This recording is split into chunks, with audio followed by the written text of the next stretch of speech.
Breaking news आहे. क्रिकेटच्या मैदानातून ही बातमी थेट दुबईवरून आपल्याकडे येते. न्यूझीलंड टीम इंडियासमोर न्यूझीलंडनं 252 धावांचं आव्हान ठेवलेलं आहे.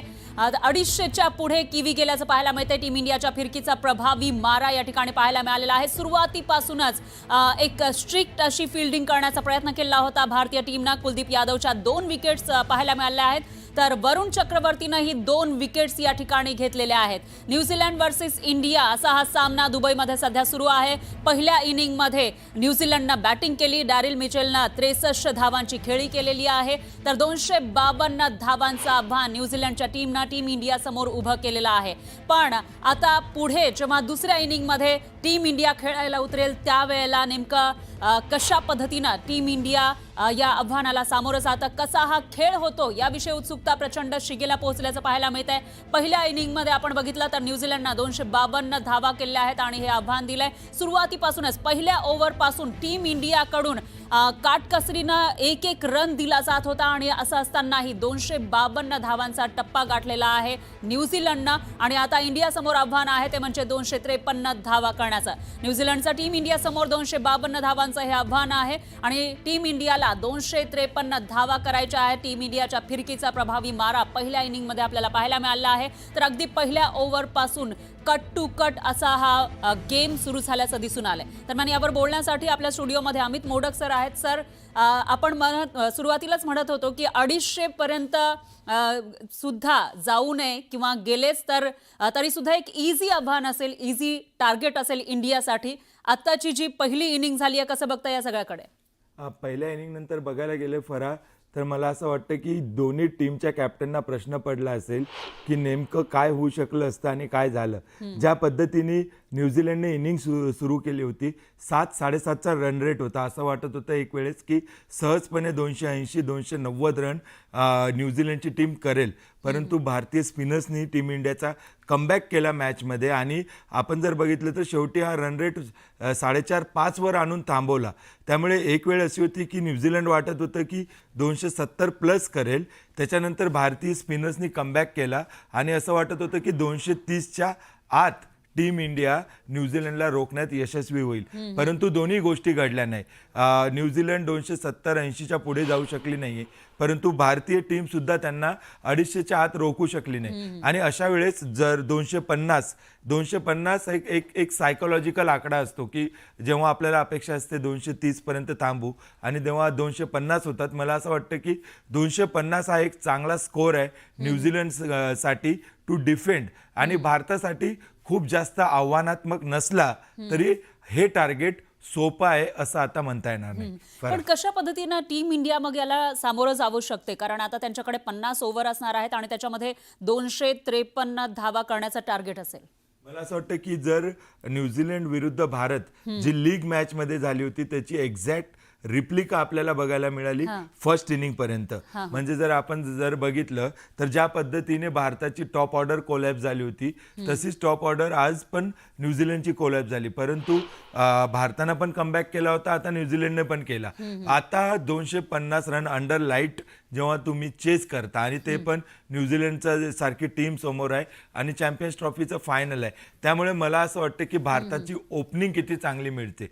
शुभमन गिल किंवा रोहित शर्मा या दोन ओपनरपैकी एक जण किती जास्त वेळ पिचवर टिकून राहतो आणि त्यानंतर परत जो रोल येतो तो विराट कोहली, श्रेयस अय्यर, के.एल. राहुल या सर्वांचा. परंतु आपण किती लवकर भारतीय बॅटिंग ऑर्डर, खास करून टॉप ऑर्डर किती वेगानं रन बनवते, किती जास्त दबाव त्यांच्या स्पिनर्स आणि बॉलर्सवर टाकते हे बघावं लागेल. कारण न्यूझीलंडची बॉलिंग लाईनअप पण जबरदस्त आहे.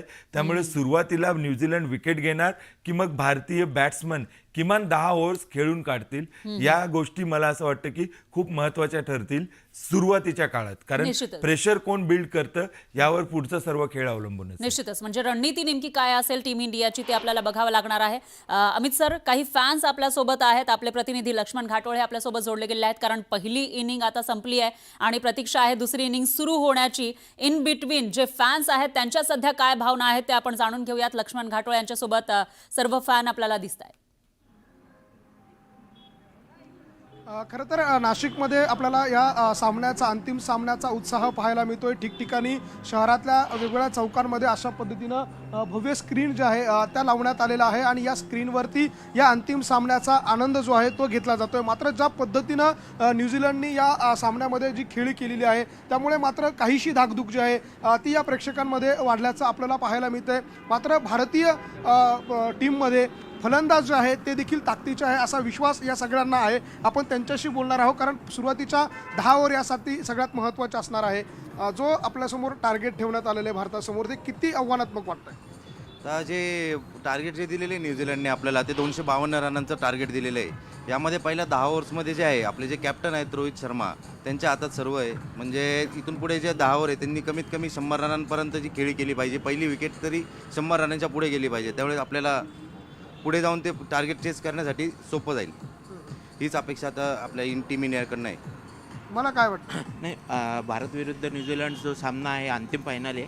आपल्याला 252 चेस करायचे आहेत तर निश्चितच आपण ही मॅच जिंकू. विराट कोहली, रोहित शर्मा, KL राहुल वगैरे हे खेळणारच आहेत आणि चांगल्या उत्तम रीतीने आपण ही मॅच जिंकणारच आहोत. आणखी काही फॅन्स आहे, काय वाटतंय हा सामना कशा पद्धतीनं जिंकण्याचं आव्हान वाटतं? नक्कीच हा स्कोर आहे तो आव्हानात्मक आहे, परंतु आपल्या प्लेअरचा जो फॉर्म बघून असं वाटतंय की रोहित शर्मावर खूप काही टिकून असेल.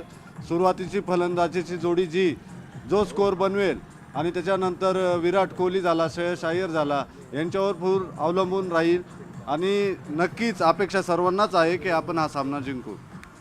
तुम्हाला काय वाटतं पुढे काय हा सामना जिंकण्याचे किती चान्स वाटतात? आत्तापर्यंत जे पण वर्ल्ड कप झालेले आहेत ते न्यूझीलंडला रोहित शर्माच्या कॅप्टन असल्याने त्यांनी भरपूरदा हरवलेलं आहे व ही मॅच पण ही वर्ल्ड कप पण रोहित शर्मा नक्कीच भारतासाठी आक्रमकदार झाले.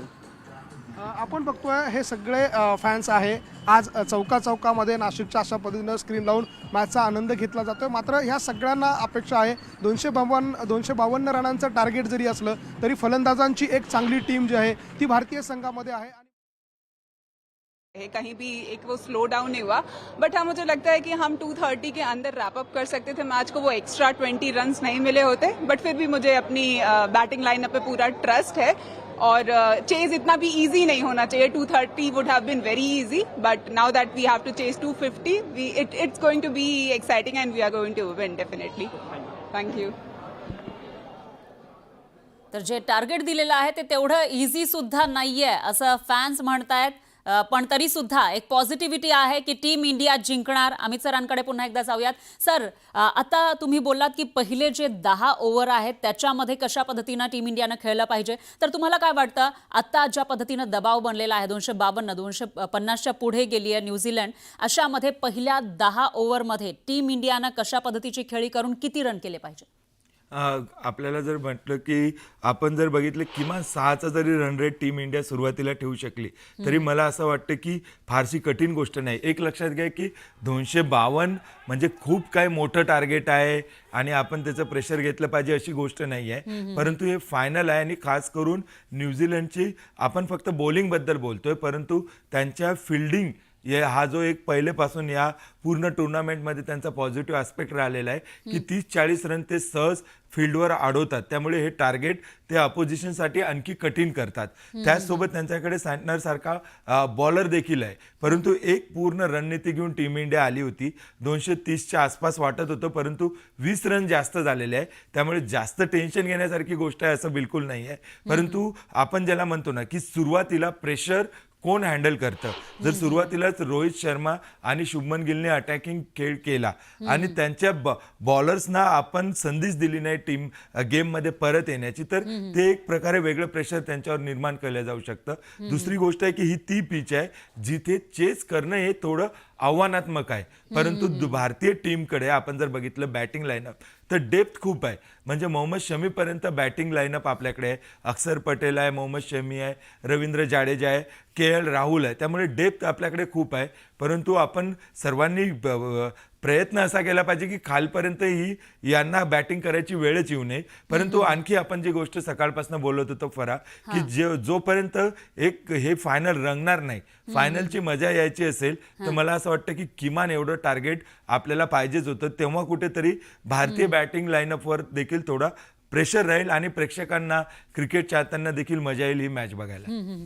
सर, एकूणच असं म्हणता येईल की इंटरेस्टिंग अशी ही मॅच होणार आहे आणि आपण थोड्याच वेळापूर्वी बोललो होतो तसं नेक टू नेक टफ अशी ही फाईट आपल्याला पाहायला मिळू शकते. अशामध्ये जे ओपनिंग बॅट्समॅन आहेत ते कशा पद्धतीनं खेळी करू शकतात, त्यांची नेमकी काय रणनीती असेल? मला असं वाटतं की जास्तीत जास्त रन्स करणे आणि विकेट न जाण्याचा प्रयत्न करेल पहिले 10 ओव्हर. कारण एकदा शुभमन गिल आणि रोहित शर्मा या दोघांपैकी दोघेही हिटमॅन म्हणून प्रसिद्ध आहे आणि या दोघांनी जर एकदा मारायला सुरुवात केली तर मग त्यांना अडवणं कठीण जातं. आणि जर पहिल्या 10 ओव्हरमध्ये तुमच्या एक ते 2 विकेट गेल्या तर मग मिडल ऑर्डरवर प्रेशर येतं आणि परत सांभाळून बॅटिंग करायला लागतं. जेव्हा ज्या पद्धतीनं न्यूझीलंडचं झालं, परंतु जेव्हा तुम्ही पहिल्यांदा बॅटिंग करता तेव्हा तुमच्यावर प्रेशर नसतं की आपण एवढे रन चेज करायचं आहे. त्यामुळे ते प्रेशर त्यांच्यावर नव्हतं आणि त्यांनी मिडल जेव्हा सुरुवातीच्या विकेट गेल्या त्यानंतर त्यांनी त्यांचं प्लॅनिंग चेंज केलं आणि हे टार्गेट त्यांना जे आवाक्याच्या बाहेर वाटत होतं ते 250 रन्सपर्यंत घेऊन गेले. ब्रेसवेलनं ज्या पद्धतीनं बॅटिंग केली, त्यानंतर डॅलनं ज्या पद्धतीनं बॅटिंग केली, त्यांची टॉप ऑर्डर गेल्यानंतर देखील न्यूझीलंडला या मॅचमध्ये मला असं वाटतं की या 2 बॅट्समननी जिवंत ठेवलं आहे. सर, आता या मालिकेमध्ये आपण टीम इंडियानं खेळलेल्या जी काही मॅचेस आहेत त्या बघितल्या तर त्याच्यामध्ये बहुधा सेकंड नंबरला बॅटिंग केलेली आहे टीम इंडियानं, तरी सुद्धा ते टार्गेट चेस केलंय. तर तसंच काहीसं आजही टीम इंडिया करेल असं सगळ्यांना वाटतंय. नाही, आणि team India chess master Virat Kohli आहे आपल्याकडे. मी जसं तुला सुरुवातीला सांगितलं की बॅटिंगमध्ये एक डेप्थ आहे की जे चेस करताना तुमच्याकडे आवश्यक असते की खालपर्यंत 8-9 नंबरपर्यंत बॅटिंग लाईनअप आहे भारताकडे. परंतु कसं आहे की 1 किंवा 2 प्लेयर्सवर तुम्ही अवलंबून नाही राहू शकत. मग विराट कोहली असेल खाली, के.एल. राहुल असेल, श्रेयस अय्यर असेल आणि एक वाईट दिवस सर्व समीकरण बदलून टाकतो. त्यामुळे आतापर्यंतचा इतिहास बघितला तर मला असं वाटतं की 250 हे फारसं कठीण टार्गेट नाही आहे टीम इंडियासाठी. खास करून रोहित शर्मा, शुभमन गिल, विराट कोहली असे प्लेयर ज्या टीममध्ये आहे त्यांच्यासाठी हे टार्गेट सहज आपण पार करू शकतो. परंतु दुसरीकडे एक न्यूझीलंडची टीम आहे जी पूर्ण प्रयत्न करेल की काही करून पहिल्या 10 ओव्हरमध्ये जर इंडियाचे टॉप ऑर्डर जेवढे जास्तीत जास्त बॅट्समन आउट करता येईल तेवढं जास्त प्रेशर ते बिल्डअप करेल. कारण 20-25 ओव्हरनंतर ही पिच थोडी स्लो होते आणि तेव्हा तुम्हाला स्पिनरला खेळणं एवढं सोपं राहत नाही. सर, आपण पिच विषयी बोलायचं झालं तर तशी तर ही जी दुबईच्या मैदानावरची पिच आहे ती थोडीशी स्लो आहे. मग अशामध्ये आपल्या टीम इंडियामधील कोणकोणते बॅट्समॅन आहेत जे सुरुवातीच्या काही ओव्हर्समध्ये जास्त रन करू शकतात? आपण जसं बोलत हां, आतापर्यंत की ओपनिंग बॅट्समॅन झाले. हां, टॉप ऑर्डर आहे. त्यानंतर 1 डाऊन विराट कोहली येतो, श्रेयस अय्यर आहे, के.एल. राहुल आहे, अक्षर पटेल आहे, रवींद्र जडेजा आहे. हे सर्वच चांगले बॅट्समन आहेत. परंतु या सर्वांचा कस तेव्हा लागतो की त्यांच्यावर किती कमीत कमी जबाबदारी येते. आज मला असं वाटतं की जी आपण म्हणतो की अँकर रोल तो रोहित शर्मा, शुभमन गिल आणि विराट कोहली या 3 टॉप ऑर्डरच्या बॅट्समननाच करावा लागेल. यापैकी 2 बॅट्समन जरी चांगले खेळून गेले, यापैकी 1 बॅट्समन जरी जास्तीत जास्त. देखिए, इंडिया ने कभी 59 से ऊपर बनाया नहीं है और इन्होंने 60 प्लस 70 तक ले गए थे.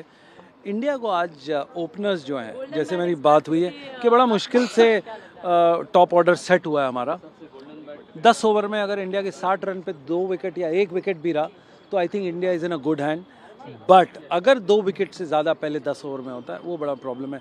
टेक्निकली आप देखो ये जूसी होती है विकेट पहली स्ट्रिप 10 ओवर के अंदर and India always plays on the front foot. So when they play on the front foot हवा में बॉल जाती है और रोहित शर्मा आपको पता है जिस तरह से लंबे शॉट्स मारता है. I think we are in safe hand right now.